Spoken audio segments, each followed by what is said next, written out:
Ok, eu sei que a pergunta do vídeo pode parecer um pouco idiota, mas você vai entender onde eu quero chegar. Desde os meus 12 anos de idade eu tinha uma cegueira muito esplêndida pelo Michael Jackson. E assim, a minha infância toda foi nessa aí, entende? A idolatria, tal, a admiração excessiva. E isso acabou me atrapalhando muito e me prejudicando em certas áreas. Bom, como eu sou cristão e minha mãe era cristã, ainda é na verdade, e toda a minha família, etc.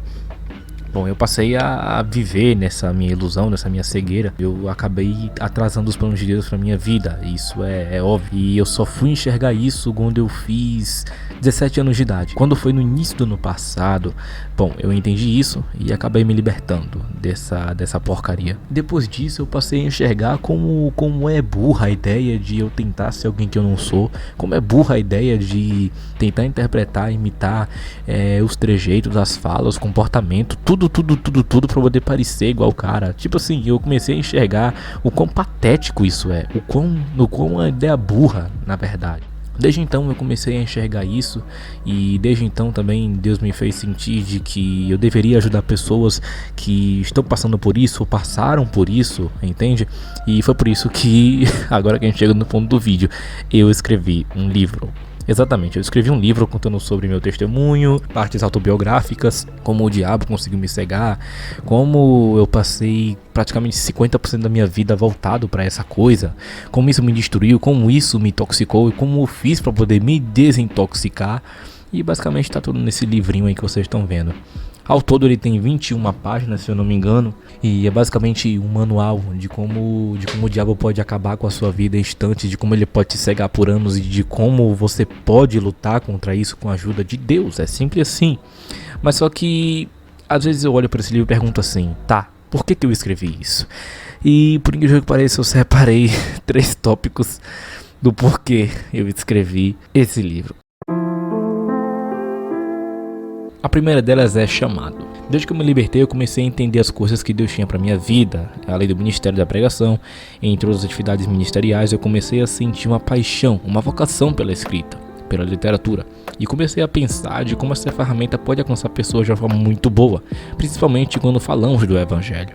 Clientes. Isso também acaba trazendo um esforço do criador pelos textos, artes, cores, processo criativo, expansão, marketing, etc. Existem muitas pessoas que pagariam muito para ter acesso a um e-book, a um livro digital, e é claro que existem diversos benefícios ao ter um livro digital. Não estou dizendo que eu vou faturar milhões e que o meu foco é lucrar em cima disso, mas que mesmo sendo algo simples, também me dá um retorno, porque não é fácil pregar o evangelho. Se deslocar para pregar em outras igrejas, ter um investimento reserva para comprar mais livros e investir também em livros físicos, tudo isso me leva a um custo. E de certa forma dá também para a gente ter um retorno e para eles terem qualidade. E é por isso que livros eles são vendidos e não de graça. Literatura é mais do que arte. Escrever, tatilografar ou digitar não importa o meio. É muito importante destacar a importância que a comunicação através da escrita teve na história da humanidade. Os profetas e autores do Pentateuco escreveram o Antigo Testamento. Os evangelistas escreveram as passagens de Jesus. Lucas escreveu o mais importante volume da história da igreja, que é Atos.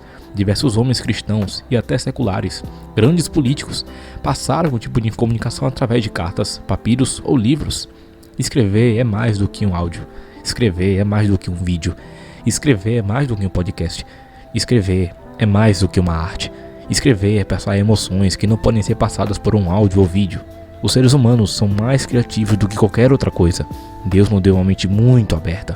Alguns usam para o mal, mas os que nasceram sabendo do propósito de sua existência, que está em Cristo, conseguem ultrapassar fronteiras que o inimigo estabelece. E que Deus o abençoe.